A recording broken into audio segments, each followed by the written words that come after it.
hyperbolas are going to be graphs that have two. Basically, they are mirrored image parabolas.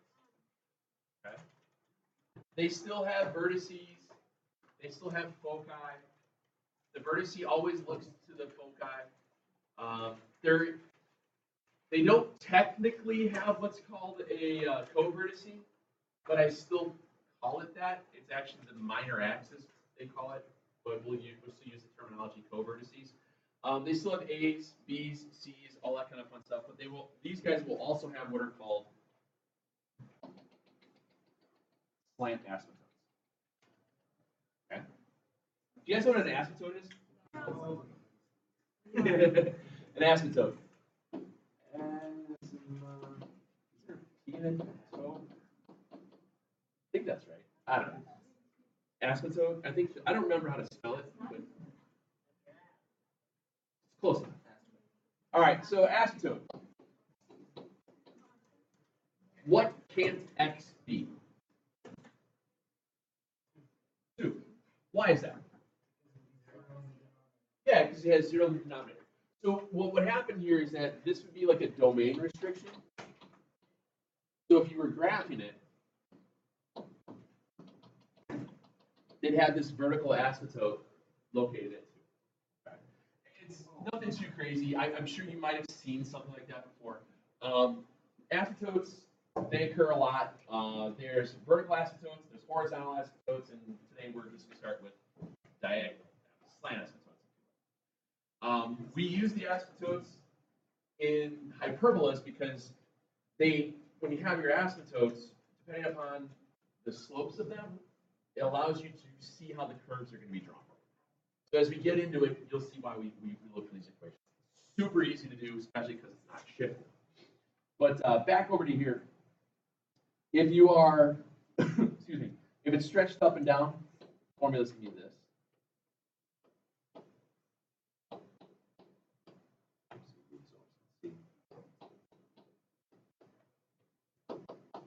And if it's going left and right,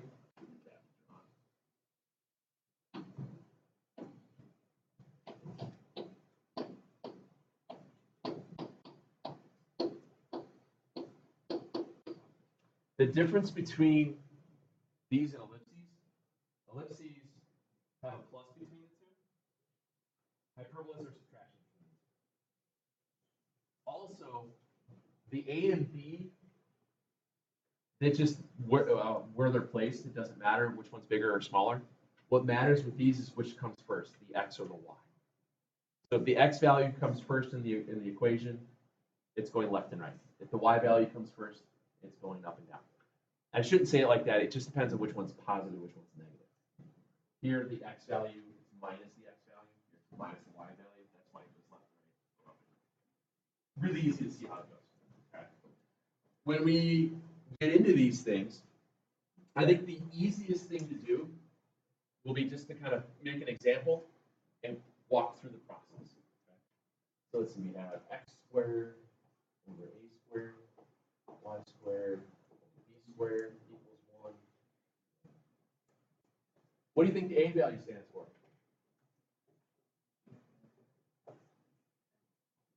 What did it stand for last time?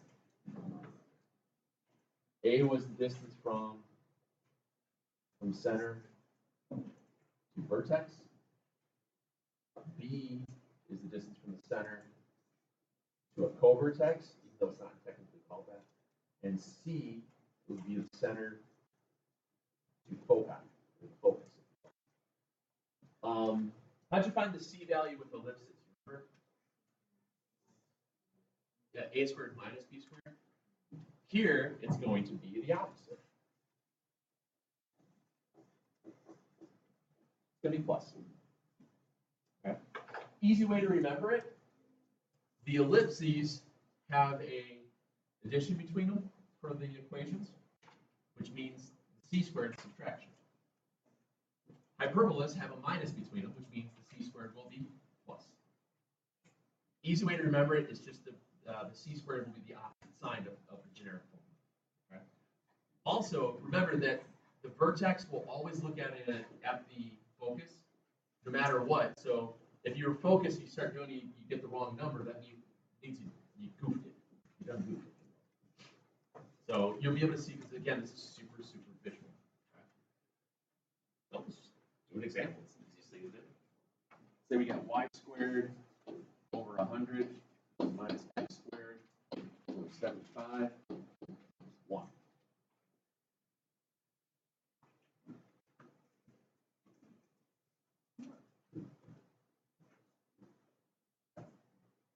Today, everything, yes ma'am. C will be a squared plus b squared. It'll be c squared plus okay. In this case here, what came first, the x squared or the y squared? The y squared. The y squared is positive, the x squared is negative, so which direction is this going to go? Up and down. So in my head, I know I'm going to do this right away because I know that's what it's going to do. My center is located at the origin because we're not moving anything yet.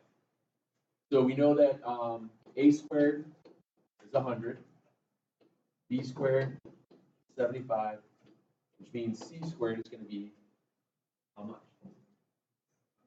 75. Very good. Okay. A is plus or minus what? 10. B is plus or minus what?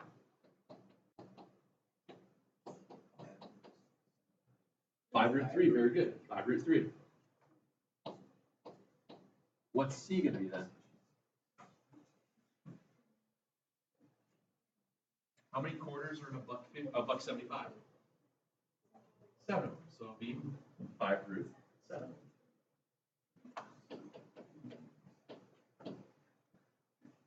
So far, so good? Okay.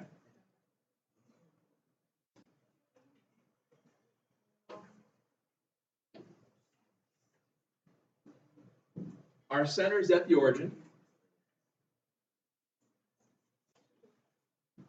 Our vertex then is going to go in what direction? Up and down or left and right? Up and down because we know it's a y squared. So I have to go up and down my value of A, which is 10.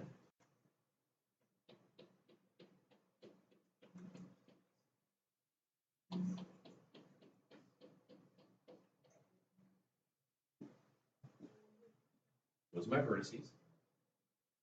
My co-vertices, or the minor axes, I have to go left and right 5√3. Well, 5√3 is basically, it's the square root of 75. The square root of 75 is more than the square root of 64, but less than 81. So it's somewhere between what two numbers? 8 and 9.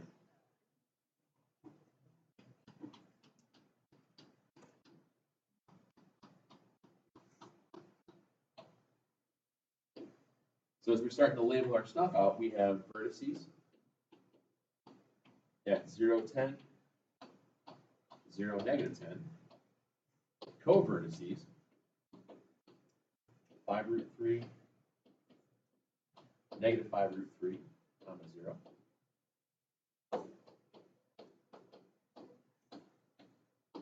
Foci, remember the, I'm sorry, before we get to the focus. Once you plot your 4 points for your vertex, or your vertices and your co-vertices, what we always do is this. We're going to draw a dotted rectangle around those points.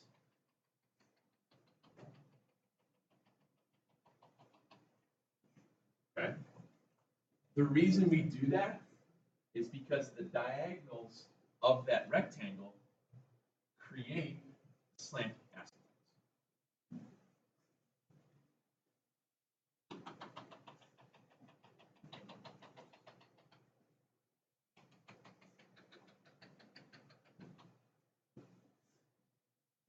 Okay? The diagonals create the slant asymptotes for us. Focus was at the square root of 175. That's more than 169, but less than 196, so it's somewhere between 13 and 14. You okay with that? Okay, so we're going to do this. This was 10, 11, 12, 13, 14, here-ish.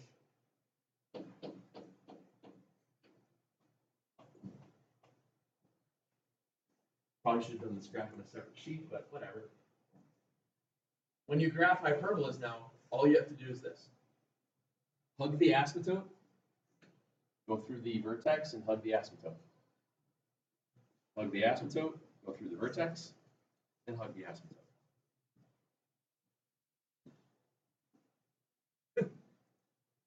That is all you have to do. Okay. Foci was at 0, 5 root 7, 0, negative 5 root 7. One last thing. Write the equation of the lines of the asymptotes. Well, it's really easy today because it goes through the origin, so you don't have to worry about point slope form or anything. You just got to find the slope. Rise over run. What's the slope here? What? How far did you go up? How far did you go to the right? 5 root 3. So my slope is 10 over 5 root 3. Okay? Your slopes. Can you still write the equation though? Even though you might not be able to technically walk that, you can still write the equation. Let me show you.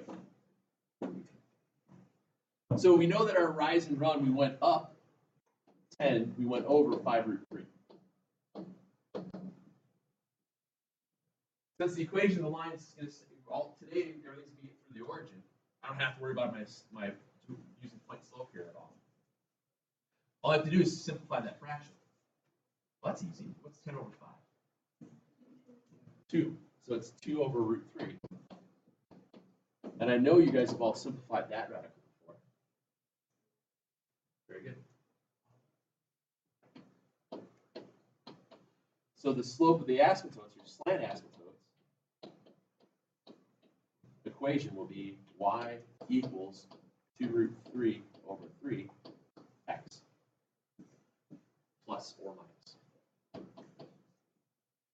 Because one of them you go up and over, the other one you go down. They're the same slope, it's just in different directions. Okay. When we add shifting to this, writing the equation of those asymptotes takes an extra minute or two. Because you'll have an ordered pair, you're just going through this, whatever the center is, but it's going to be two different equations because you'll have two different what do you call it? Intercepts. Yes, sir. Huh? For the asymptotes? It's plus or minus 2 root 3 over 3. Rise over run. Yeah. Yeah, one of them is positive, the other one's negative. Because they're both going through the origin. One goes up and right, the other one goes down and right. So there's just positive and negative slopes. What? For what? Uh-huh. Rationalize it. Can't have a radical denominator. That's all it was. Okay. I wanted to show you one that looked awful right off the bat with the root in it, just to make sure you guys see that it's okay that you got a root in it. It's not going to hurt anything. Okay. What's that? Oh, so what are the chapter? I don't know. Like, what is it? We'll basically do every chapter in this textbook except for chapter 4. And we didn't do really anything out of 1 and 2. A little bit. I think we'll get through about 6 or so first semester. Because we have the rest of chapter 10, the rest of this to go through. Then we have 6 and 9 to do. And then that should get us, we might be able to get a little bit of 7 in, depends on how fast we can get through some of it. And then second semester we do 7, 8, 13, 14, 12, maybe 11. I don't know. Depends on how fast we go through. Okay. But your question too, I thought your hand was wavering-ish. Or you're just leaning on your hand. Yeah. What's that? Yeah, that's the asymptote. No, not yet. When we start shifting things, we'll still be able to find our slopes by using that box. Then you have to use point slope form because the point will be whatever the center is. Here the center is at 0, 0, so we don't have to do much with it. All right, let's try another one.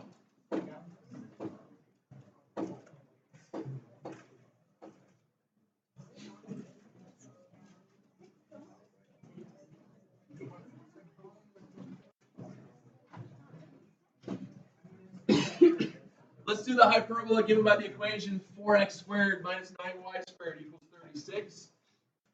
We're going to graph it. We're going to list all the ordered pairs. We're going to draw the asymptotes in. Bless you. And we're also going to write the equation of the asymptotes. There's a lot going on with these things. And when we do quizzes and stuff with this, I will have like a little, like off to the side, where's your center? Where's your vertex or vertices? Where's your foci? Where's your co-vertices? What's the equation of the asymptotes if needed? Because obviously you don't need to write equation of the asymptote if it's a parabola or circle. But I keep those things on there so you don't forget something. What do you think the first thing you have to do here is? You divide by 36. Not subtract 35. So you get x squared over 9, y squared over 4. What direction is this going? Side to side, left and right. All right, we know it's going this way. How do we know that? Because the x squared came first, and the y squared came first. Those are the rules. Okay, bless you. So you start listing out your stuff just like we have been. A squared is just the first term, which is 9. B squared is the second term, which is 4, which means C squared is how much? 13. Remember, you add between the two. And if you did that when you started to plot it, you realized that it was inside, you would have gone, oh, I screwed something up. Gotta go the other way. So your A values, plus or minus 3.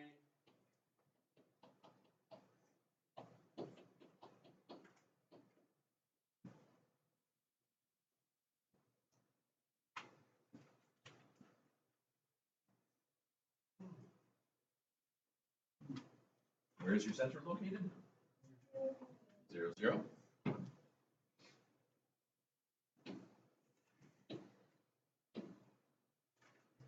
My A value is always the distance from the center to the vertex. My vertex, since we know it's going left and right, means my vertices have to go left and right.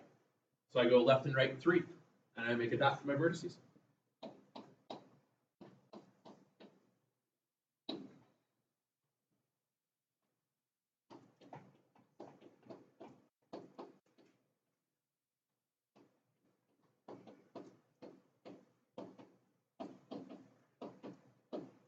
Co-vertices then go up and down.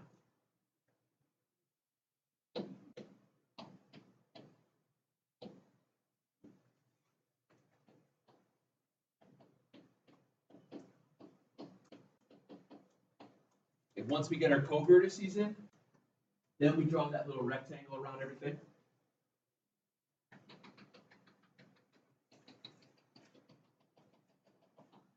And your asymptotes.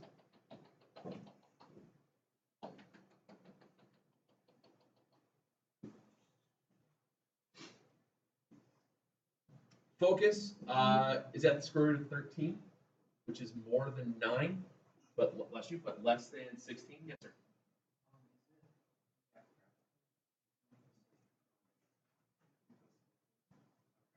No, I want you to graph it. Graph everything. Okay. Because then that way, when you graph it, you know how much of a pitch to make it for your curves. Because the pitches are the curves are the boundaries. I'm sorry, the asymptotes are the boundaries of the curve. So 13, square root of 13 is more than the square root of 9, but less than the square root of 16. So 3-ish something.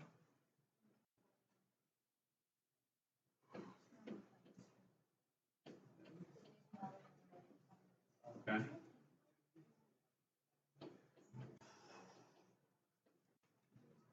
Oh, I went the wrong way, didn't I? Sorry. My bad.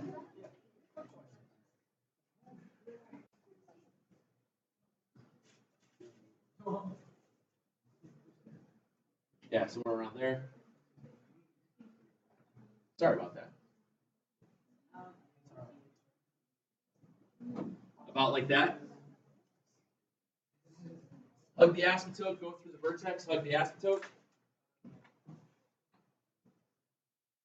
Hug the asymptote, go through the vertex, hug the asymptote.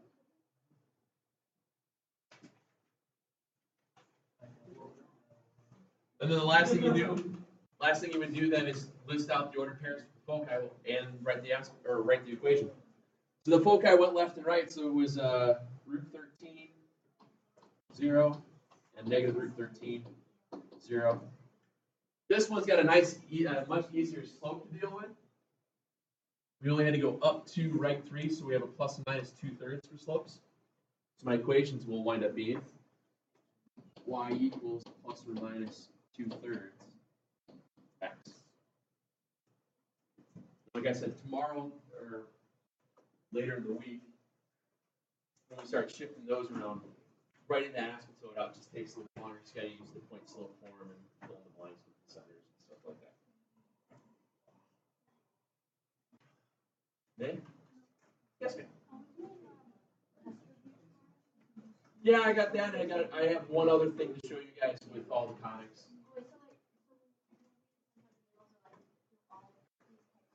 Yep, we'll do that tomorrow because I have to bring in. There's actually another thing in all the conics that we have. There's something called the length, the lattice rectum. Rectum, damn near killed him. It's just funny to say. But yeah, there's a thing called. It's like there's no ass in math, like when you did in geometry when you did all this. Yeah, there's no ass in math. We chanted that a lot. Well, here we talk about the lattice rectum. This is the length of the lattice rectum. It's funny. It's weird. We're gonna find the length of the segment from here through the foci here. It's really easy. We have another form of this here. Sometimes you got to go backwards. Oh, did I not put that on here? I must have.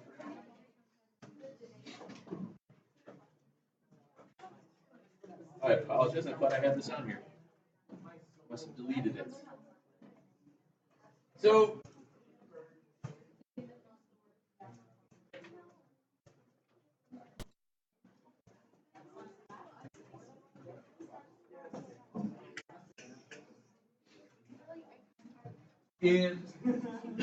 excuse me, when you have these, we did this with ellipses, we did this with parabolas. When you have foci and vertices, remember that the vertice always looks at the foci. So I don't have to tell you if it's an ellipse or if it's a hyperbola, because if you plot it, you should be able to tell which one is which. Because they're always open up towards the vertex. I'm sorry, the vertex always opens up to the focus. That vertex is always going to look at the focus. Right? What? Okay. So if I'm looking at this one and I start plotting stuff, if I look at my vertices first, plus minus 4 and the y values.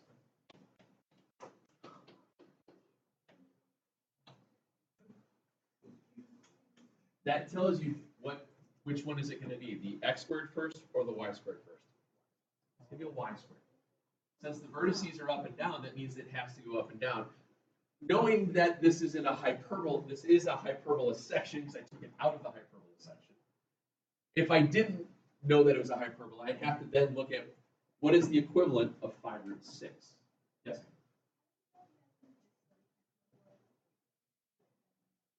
Remember, your vertices always open up to the focus. So if the focus is out, it's opening out. Focus is in, it's opening in. All right. 5 root 6. How do you figure out what that is? What was that simplified as? 25 times 6. Well, how much money is 6 quarters? 1/5. Okay. So this is the equivalent of the square root of 150. Square root of 150 is more than the square root of what? 144, but it's smaller than the square root of 169. So that means this decimal equivalent is somewhere between 12 and 13. Okay? This stuff you should be able to do, because you don't need a calculator for this stuff. Okay? When you square, remember all you're doing is squaring it, you just square both parts. 5 squared is 25, the square root of 6 squared is 6. 6 quarters is about 50. Always think of it in terms of money if you can. It helps. All right? So if you're doing this then your foci, a little bit more than 12. So 4, 5, 6, 7, 8, 9, 10, 11, 12. That tells you that the foci are further away from the vertices, so it's got to be opening up towards them. So if you didn't know that this was a hyperbola, by plotting these parts out, you now know that it has to be a hyperbola because they're looking at it. The vertices always open towards it. Okay? If it was inside, it would have been an ellipse. Yes, ma'am.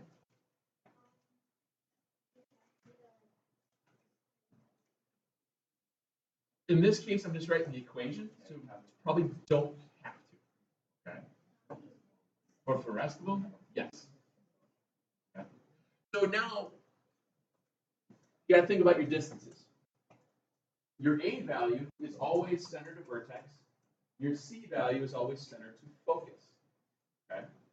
So if your A value is 4, our C value was the 5 root 6.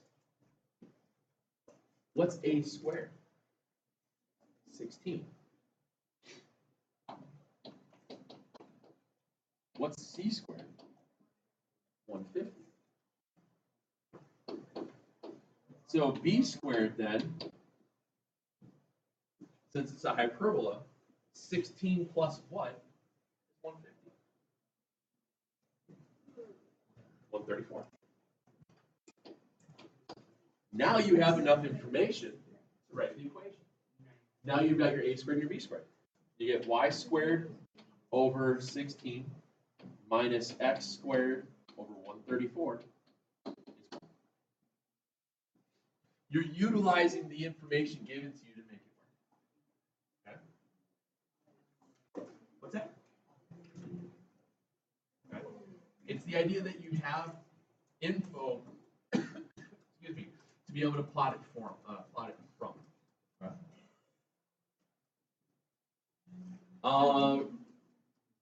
I'm not going to give you this kind of stuff or how to find the C squared. I'm just going to give you equations. Okay. What's that?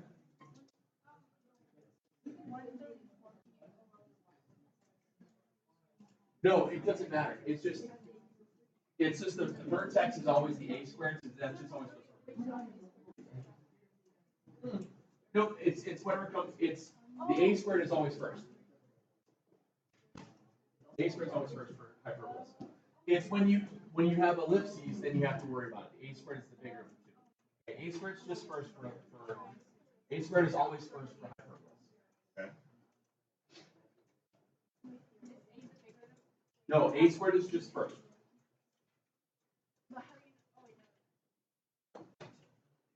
You all right? A squared is always just the first term.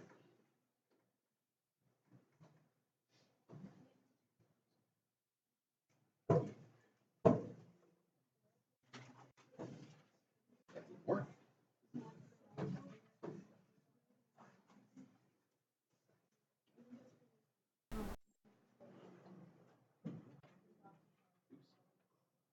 All right, do this one.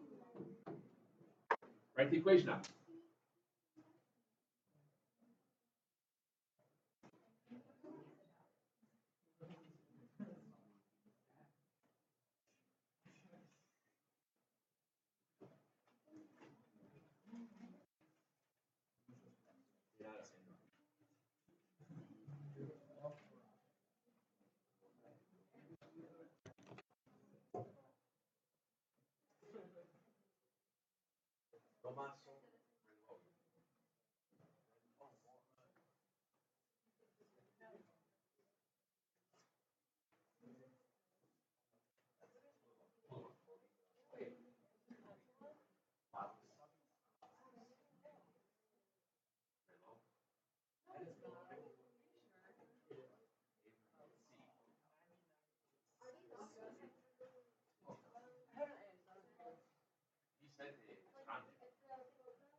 I guess today, yeah. If they're not, you when you plot them, you just throw it.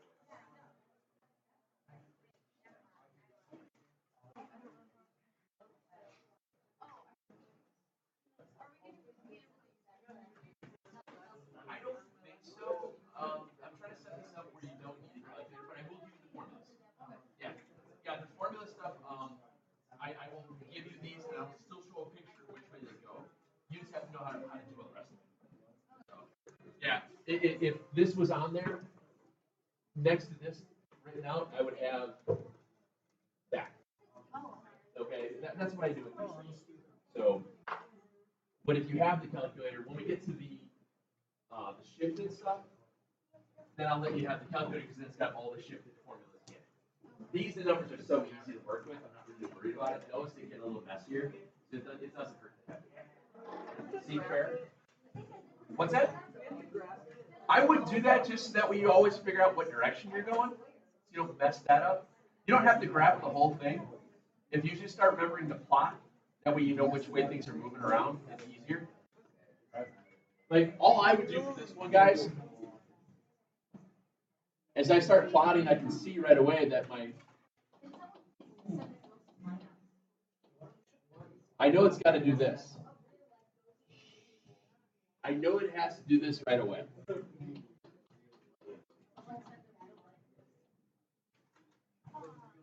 I know it has to do that because they're on the x-axis going left and right. It has to. The vertex will always open to it. Okay. That means this value here is A. That value here is C. So A is 6. C is 8. Which means A squared is how much? 36. C squared is then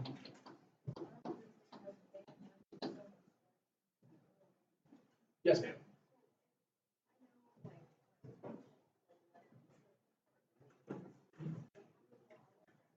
You don't. You don't.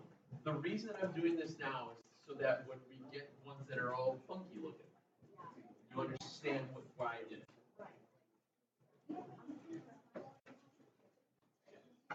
Okay. 36 and what is 64? There's b squared. So you finish it out as x squared over 36, y minus y squared over 28 is 1. Yeah, because once you get into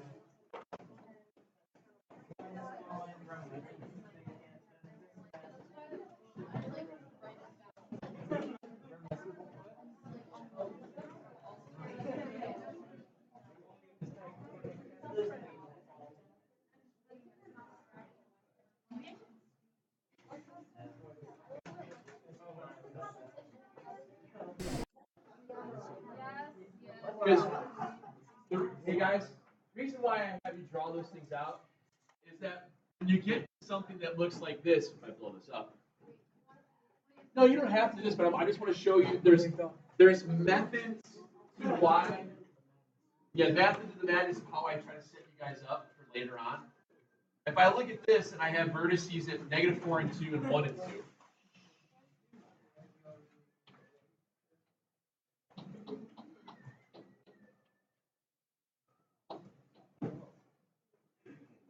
If my vertices are going left and right from one another, that means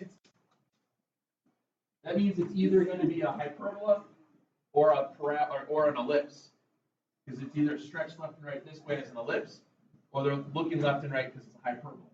I know it's not going to be a circle because circles don't have foci, and I know it's not going to be a parabola because there's 2 vertices. Okay, and if I plot the foci.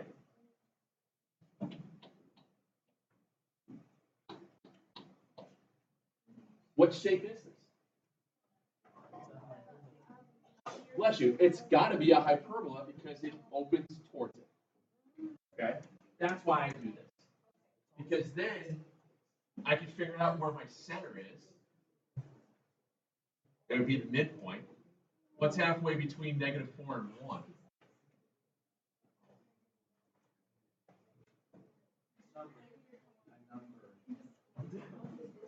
Yeah.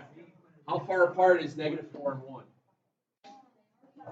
What's the midpoint of that? 2.5, right? Okay. And that's where we start going. That's how you find your shift, and then you can get your A values and build out of it. So it's kind of where this is kind of where we're headed. If I'm not mistaken, I don't know. Did I post the problems yet? I don't think I did. I only had 6 of them. I think I had 3 do the whole thing, 3 write the equations. Might have forgotten. But I remember which ones they were. Yep. What's that? I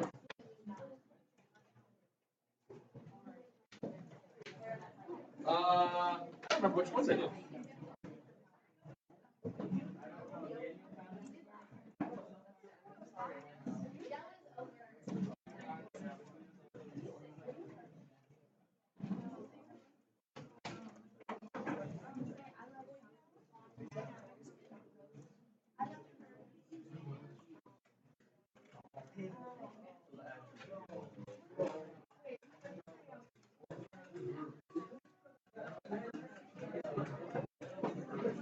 Do those, please. The first 3 are graph and write out all the bits and pieces and parts and stuff. The last 3 are just write the equations. Okay? I don't have to be. What time do you guys leave? Just swing by in the morning. I'll have them by tomorrow morning. No problem. What's that?